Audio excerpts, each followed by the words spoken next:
It's called Old Pepper, Finest Kentucky Old Straight Bourbon. And oak, what did I call it? Old, yeah, it's not old. Well, it is kind of old. Finest Kentucky oak. Let me run that by you again. It's Old Pepper. This is the end of the day. We've been doing a bunch of stuff today. Old Pepper, Finest Kentucky Old Straight Bourbon. Oak. I'm even reading. I'm trying to read it right off the page. We still keep doing it. Old Pepper, Finest Kentucky Oak Straight Bourbon.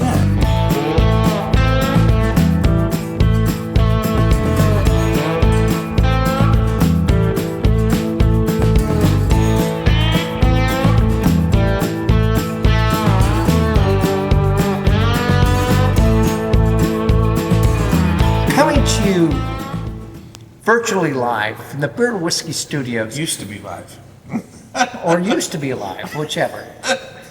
From the Bourbon Whiskey Studios, high atop Barley's Tap Room on Washington Street in downtown Greenville, South Carolina. I'm Russ Heaps, and welcome to this episode of It's Just Bourbon. And with me on this venture, on this Likes path, to drink bourbon. who also likes to drink bourbon, is my good buddy Big John Richards, and he is actually our beer whisperer here at Bourbon Whiskey, but he's got a great palate, and we enjoy sipping things together. And so we have this story, and it starts in 1780, and Russ gave me this, and I'm gonna 10 minutes ago, I gave it to him. Well, 15 minutes ago. Probably 20 minutes ago. 20 minutes ago, because I don't know how long we've been on here, but This is the story of the whole pepper name, as near as I can tell. I thought it'd be fun to read through this story and let Russ throw in all of the history that's associated with all these names and where they went to and what they became. So, go get a shot of a pour of bourbon, or Oh my God, rye, yeah. or Get a beer and a bourbon, and then turn on. Quaalude, I don't know. Yeah. But sit down, If you have lean back, any and enjoy Quaaludes, we'll put our phone number in the show notes.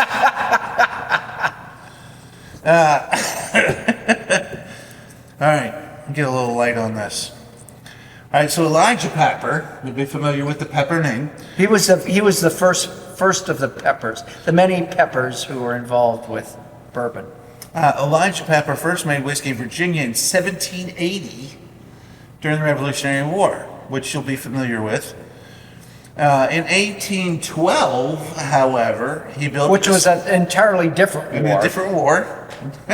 So apparently, war needs its bourbon. He built the distillery, 1812, built the distillery on Glens Creek near Versailles. Versailles. No, they pronounce it differently, don't they? Versailles. It's called. Versailles is in French. Versailles. I'm sorry. Versailles in Versailles. Kentucky, yeah. Like, I'm from Kentucky, I should know that, but it's Versailles. Right. So, Russ, we had some Glens Creek love on this show already. Oh yeah, Right? and we'll get into that a little bit as you move on. Okay, we'll get into that further. But I've got a pal that owns Glens Creek Distillery, which is in the same area, and but we'll talk a little bit more about All right. that as we get going. So 1812 was there. He died in 1883. So we just made whiskey for a while, I guess, between then. So his son Oscar took over. Oscar. Oscar expanded the operation and hired Scotsman Dr. James C. Crowe as the distiller. Break. James C. Crowe eventually founded Old Crow Distillery, which is where Glens Creek is. Glens Creek Distillery is today, as we already mentioned. They perfected the sour mash process for whiskey making. Sour mash, but Yeah, that's what everybody is using Right. now. So pepper whiskey was enjoyed by Andy Jackson and U.S. Grant, it says here. See, that was Lincoln's general who was drunk all the time, and he was drunk on pepper stuff. Go ahead. So Oscar, you'll remember, is the son, died in 1865, leaving the distillery to his 15-year-old son, James E. Pepper. So we've had Oscar, Elijah, Oscar, and James E. And now we're down to James E. Right. And that name shows up on bottles these days. So we're Yes. almost into modern That's times. 1776. Almost into modern times. James received a loan from his guardian, E.H. Taylor. E.H. I Taylor. presume I'll need a break for that name. Well, it's E.H. Taylor. He was his guardian. He was a friend of the family. When James was, orphaned, E.H. Taylor took over and, whatever. But he had not yet gone into the bourbon business. Go ahead. So James received a loan from E.H. Taylor. He began a huge expansion of the distillery, but eventually defaulted on the loan, and E.H. Taylor took it over and sold it to LeBrot and Graham. Today, it's Woodford Reserve Distillery. That's where the Woodford Reserve Distillery is. So all this is before E.H. Taylor even started brewing Yes. whiskey at all. Distilling whiskey. Well, they have I to know brew that's it what and you then meant they to say. distill it. But Yeah. Yes. So in 1879, James Pepper built a new distillery in Lexington after defaulting on the old one. It was the Never most, say die. That's what we call James. Never say die. right, the most technically advanced distillery in the world at its time. In 1890, now sick of counterfeiters, he convinced Kentucky to change the law so he could bottle his own whiskey at his distillery, could then guarantee the quality. Because up until then, distilleries barreled whiskey and they sent it off, and other people bottled their whiskey. So there was no overseeing of regulations or whatever. So if you got a barrel of somebody's whiskey, or if you didn't get a barrel of somebody's whiskey, you could just bottle something and call it that whiskey, and that's the way it was. Distilleries did not bottle their own whiskey. So very interestingly, he then put a strip stamp across the cork of every bottle, sealing it, which you can see clearly in the shot, as Russ points it out. So I guess he invented that concept of strip stamp, which you see all Yep. over the world now. Yep. He claimed he still used his grandfather's original recipe, the original 1780 recipe, and marketed his whiskey as Born with the Republic. So in 1890, at this point, still right in the same vicinity, whiskey prices dropped. Pepper was in financial trouble. His distillery and horse farm went into foreclosure in 1896. He had a very successful horse farm where he raced in the Kentucky Derby and all that stuff, had winners. So he's in disclosure, but his wife, Pepper's wife, bought the horse farm and made enough money to then buy the distillery. So thank God that he had a wife, I guess. A rich wife, Yeah. which is always, that's the best kind That's to the have. best kind. That's the only kind. The Peppers became wealthy again, hobnobbed with the elite, it says here. On one of their main stays at the Waldorf Astoria Hotel, you may have heard of it, he reportedly introduced the recipe for an old-fashioned cocktail to the hotel. It had been created especially for him at the Pendennis Club in Louisville. I would love for you to talk more about that. I don't know anything more about that, but everybody sort of credits the Waldorf with. Yeah, well, with- that was my understanding before I read Right, this, is that the right. old-fashioned came out of the Waldorf. Right. Well, it came out of the Waldorf because James Pepper took it to them from the Pendennis Club Yeah. in Louisville.